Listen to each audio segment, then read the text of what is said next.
ایک سوال تو پہلے سامنے آیا نا کہ اللہ رب العزت فرما رہے ہیں کہ سفارش قبول نہیں ہوگی، حالانکہ ہمارا عقیدہ ہے کہ نبی ولی وغیرہ سفارش کریں گے اور انشاءاللہ ثم انشاءاللہ قبول بھی ہوگی۔ اب دوسرا سوال بھی یہ سامنے آ گیا کہ سورہ زمر کے اندر اللہ رب العزت نے بڑا دو ٹوک انداز میں فرمایا ہے کہ کل للہ الشفاعۃ جمیعا، اے نبی آپ کہیے کہ ہر قسم کی سفارش اللہ ہی کا حق ہے۔ تو سوال پیدا ہوتا ہے کہ سفارش تو کوئی چھوٹا کرتا ہے کسی بڑے کے آگے، اب اللہ نے سفارش کرنی ہے تو اللہ نے کس کے آگے سفارش کرنی ہے؟ یہ تو ہو ہی نہیں سکتا کہ اللہ سے کوئی بڑا ہو۔ اور پھر معاملہ بھی یہ ہے کہ قیامت والے دن پکڑ بھی تو اللہ نے کرنی ہے، تو سفارش تو اللہ کے سامنے ہونی چاہیے، نہ کہ اللہ خود سفارش کرے۔ تو یہ معاملے میں سوالات پیدا ہو گئے کہ اللہ نے کس کے آگے سفارش کرنی ہے، اللہ کیسے شفیع ہو سکتا ہے، اور نبی وہ بھی تو شفیع ہیں، تو قرآن حکیم میں ان آیات کا پھر کیا مفہوم ہوگا؟ تو یہ جو سارے سوالات ہیں ان کے جواب کے لیے کئی سارے مفسرین بڑی لمبی چوڑی باتیں کرتے ہیں، بڑے منطقی دلائل وغیرہ دے کر، لیکن میرے والد محترم حضرت قاضی عصمت اللہ عاصمہ اللہ تعالی بڑی مختصر سی بات کرتے تھے اور بڑے آسان سے انداز میں مسئلے کو سمجھا دیتے تھے۔ وہ فرمایا کرتے تھے کہ بھائی جو سفارش ہوتی ہے نا، اس کے اندر دو چیزیں ہوتی ہیں، ایک ہے کہ سفارش کرنے والا چاہتا ہے کہ وہ سفارش کرے، اور دوسری چیز یہ ہے کہ پھر وہ کچھ بولتا ہے سفارش کے الفاظ۔ تو ایک ہے چاہنا اور دوسرا ہے بولنا۔ جب تک چاہے گا نہیں تو پھر بولے گا بھی نہیں، تو گویا کہ چاہنا جو ہے یہ اصل ہے، اور چاہے گا تو پھر بولے گا بھی۔ تو یہ جو دو چیزیں ہیں نا، ان میں سے پہلی جو ہے وہ اللہ رب العزت نے اپنے اختیار میں رکھی ہے۔ چاہنے والا کام جو ہے وہ اللہ کا کام ہے، چاہے گا اللہ بلا لے گا نبی اکرم صلی اللہ علیہ وسلم کو، چاہے گا اللہ بلا لے گا دیگر انبیاء کرام علیہ السلام کو،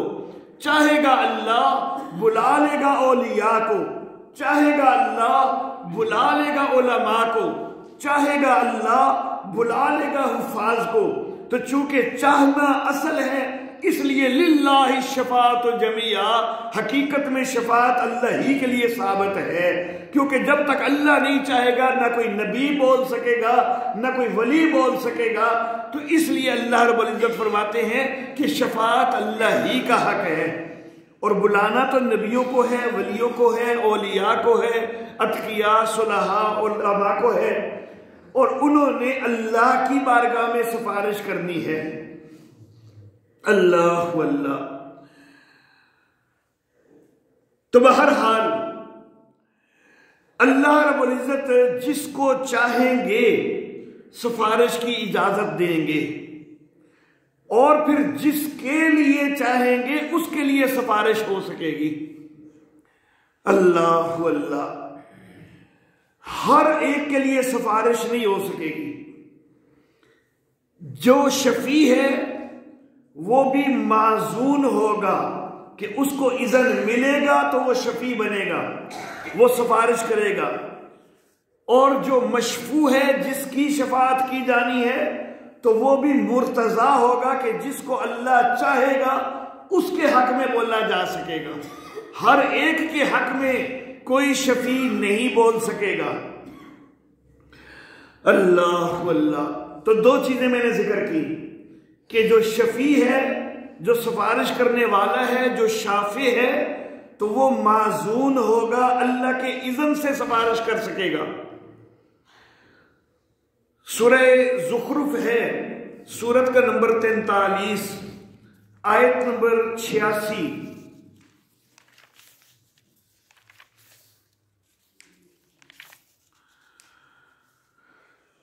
25ویں سپارے میں اللہ رب العزت فرماتے ہیں وَلَا يَمْلِكُ الَّذِينَ يَدْعُونَ مِن دُونِهِ الشَّفَاعَةَ إِلَّا مَنْ شَهِدَ بِالْحَقِّ وَهُمْ يَعْلَمُونَ۔ اور اختیار نہیں رکھتے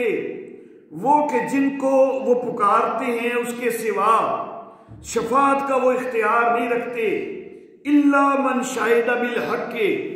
مگر وہ سفارش کر سکے گا کہ جو حق کی گواہی دے، وہم یعلمون، اور وہ جانتے ہیں۔ سورہ البقرہ کے اندر آیت الکرسی تو وہ تو سب کو یاد ہے، تو اس میں اللہ رب العزت واضح فرماتے ہیں کہ من ذا الذی یشفع عندہ الا باذنہ، کون ہے کہ جو اس کی بارگاہ میں سفارش کر سکے مگر اس کے اذن کے ساتھ، اس کی اجازت کے ساتھ۔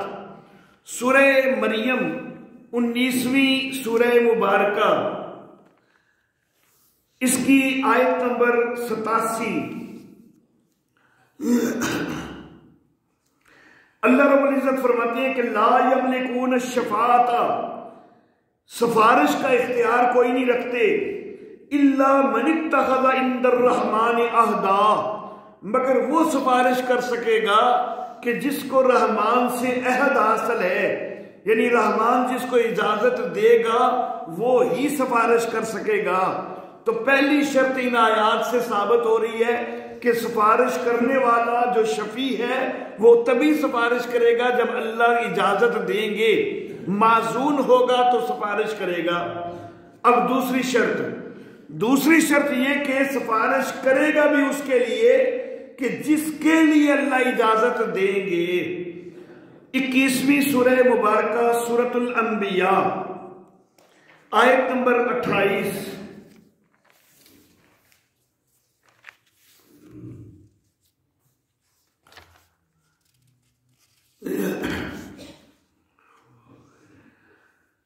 اللہ رب العزت فرماتے ہیں یعلم ما بین ایدیہم وما خلفہم،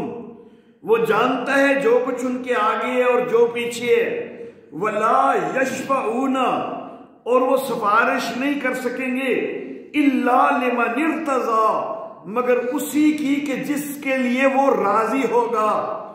جو مرتضی ہوگا سفارش اسی کی جا سکے گی۔ وہم من خشیتہ مشفقون، اور وہ جو سفارش کرنے والے ہیں وہ تو اس کے ڈر، اس کے روب سے، اس کے خشیات سے ڈر رہے ہوں گے، ان کے دلوں میں تو خوف طاری ہوگا، ہیبت طاری ہوگی، تو وہ تو صرف جس کے لیے اللہ راضی ہوگا اسی کی سفارش کر سکیں گے۔ سورہ نجم سورت کا نمبر 53 ہے، آیت نمبر 26،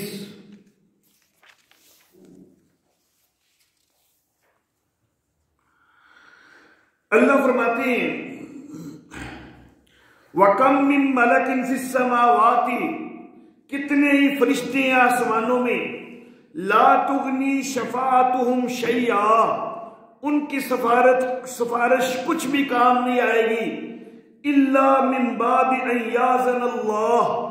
مگر اس کے بعد کہ اللہ اجازت دے دے، لِمَن يَشَاءُ، جس کے لیے اللہ چاہے، وَيَرْضَىٰ، اور جس پر وہ راضی ہو۔ تو جس پر اللہ راضی ہو، جس کو اللہ چاہے گا اس کے لیے سفارش ہو سکے گی۔ اللہ اللہ۔ اب جن آیات میں یہ دونوں شرطیں اکٹھی ذکر ہیں، پہلی شرط یہ کہ اللہ سے اجازت ہوگی تو شفیع تب بولے گا، دوسری جس کے لیے اللہ اجازت دیں گے شفیع اس کے لیے بولے گا، تو یہ دونوں شرطوں کا اکٹھا بھی ذکر آتا ہے۔ 20ویں سورہ مبارکہ سورہ طٰہٰ کی آیت نمبر 109،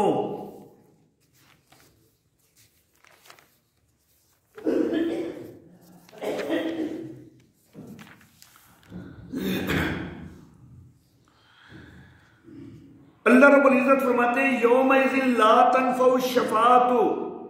اس دن سفارش کام نہیں آئے گی، الا من اذن له الرحمن، مگر اس کی کہ جس کو رحمان اجازت دے گا، تو یہ شفیع جو ہے معزون ہوگا، وَرَضِيَ لَهُ قَوْلًا، اور رحمان اس کی بات سے راضی بھی ہوگا، اللہ اللہ، تو یہ جس کے لیے سفارش ہونی ہے وہ واقعی سفارش کے قابل ہوگا تو تب رحمان راضی ہوگا، تو رحمان کی طرف سے ہی پتہ چلے گا کہ کس کی سفارش ہونی ہے۔ 78ویں سورت سورہ نبا آیت نمبر 38،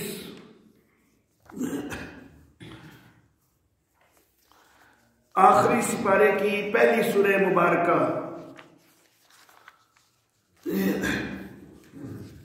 آیت نمبر 38،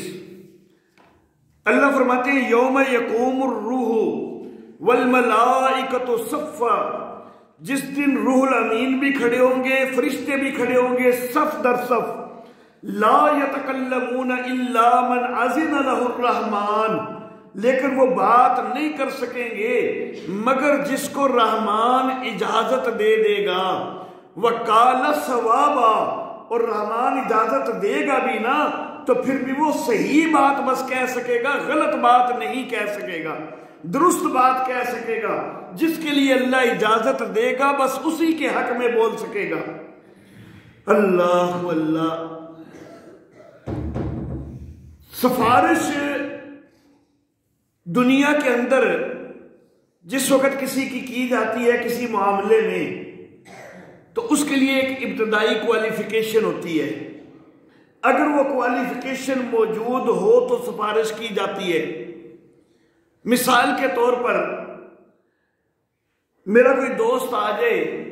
کہ قاضی صاحب فلاں پوسٹ خالی ہے اور اس کے جو ذمہ داران ہیں وہ آپ کے بڑے جو ہے وہ ماننے والے ہیں، آپ کی بات وہ رد نہیں کریں گے، ذرا میرے بیٹے کے لیے سفارش کر دیجئے کہ اس پوسٹ پر میرے بیٹے کو جاب مل جائے، تو میرا سب سے پہلا سوال یہی ہوگا کہ بھائی اس پوسٹ کے لیے ابتدائی کوالیفیکیشن کیا مانگی گئی ہے، اور کیا تمہارے بیٹے کے اندر وہ کوالیفیکیشن موجود ہے؟ اب مثال کے طور پر وہ کہتا ہے کہ جی کوالیفیکیشن تو اس کے لیے پوسٹ کے لیے ہے ایم اے، لیکن میرے بیٹے نے تو ایف اے کیا ہوا ہے، لیکن آپ سفارش کر دینا، تو کیا میں اس کی سفارش کے لیے راضی ہوں گا؟ ظاہر بات ہے میں کہوں گا کہ کیوں مجھے شرمندہ کروانا ہے، جب ابتدائی کوالیفیکیشن ہی موجود نہیں ہے تمہارے بیٹے میں تو پھر میں کیسے سفارش کر سکتا ہوں؟ اللہ اللہ، تو وہاں پر بھی جن کے اندر ابتدائی کوالیفیکیشن موجود ہوگی نبی انہی کے لیے سفارش کر سکیں گے، اور وہی ہے کہ جس کے لیے اللہ فرماتے ہیں کہ راضی لہو قولا، اس کی بات کے لیے اللہ راضی ہوگا۔ وقال ثوابا سے یہی مراد ہے کہ اس کی سفارش واقعی کی جانی درست ہوگی، اور وہ درست تبھی ہوگی کہ جب ابتدائی کوالیفیکیشن موجود ہوگی، اور وہ ابتدائی کوالیفیکیشن یہ ہے کہ اس کی موت شرک پر نہ ہوئی ہو، صحیح عقیدے کے اوپر اس کی وفات ہوئی ہو۔ صحیح عقیدے پر اگر دنیا سے گیا ہے تو پھر تو اس کی سفارش ہو سکی ہے، لیکن جو مشرک حالت میں فوت ہو گیا اس کی سفارش نہ کوئی نبی کر سکے گا، نہ کوئی ولی کر سکے گا، کوئی بھی اس کی سفارش نہیں کر سکے گا، کیونکہ اللہ رب العزت نے یہ فیصلہ کیا ہوا ہے۔ سورہ ان اللہ لا یغفر، سورت کا نمبر یہاں پر میں نے نہیں لکھا، ان اللہ لا یغفر ان یشرک بہ ویغفر ما دون ذلک لمن یشاء، بے شک اللہ اس چیز کو نہیں بخشتے کہ اس کے ساتھ شریک بنایا جائے، اور اس کے علاوہ جس کے لیے اللہ چاہتے ہیں اس کو بخش دیتے ہیں۔ تو چونکہ اللہ کا یہ حتمی فیصلہ ہے کہ مشرک کی بخشش نہیں ہونی، تو یہ فیصلہ نبیوں کو بھی معلوم ہے، ولیوں کو بھی معلوم ہے، تو کوئی نبی کوئی ولی کسی مشرک کے لیے سفارش کبھی کرے گا ہی نہیں۔ کسی کے اندر یہ جرت نہیں ہو سکتی کہ اللہ کے آگے کوئی ایسی چیز بول دے کہ جو حق نہ ہو۔ اللہ کے سامنے جو بھی بولے گا حق ہی بولے گا، اور حق یہی ہے کہ سفارش صرف موحد کے لیے کی جا سکتی ہے، بے شک بڑے بڑے گناہ کیوں نہ ہو پھر بھی سفارش ہو سکتی ہے، لیکن مشرک کے لیے سفارش نہیں ہو سکتی۔ اللہ اللہ، اللہ رب العزت سے دعا ہے اللہ ہمیں رحمت کائنات سید الانبیاء محمد عربی صلی اللہ علیہ وسلم کی شفاعت نصیب فرمائے۔ وآخر دعوانا ان الحمد للہ رب العالمین۔ الحمدللہ رب العالمین والصلاة والسلام علی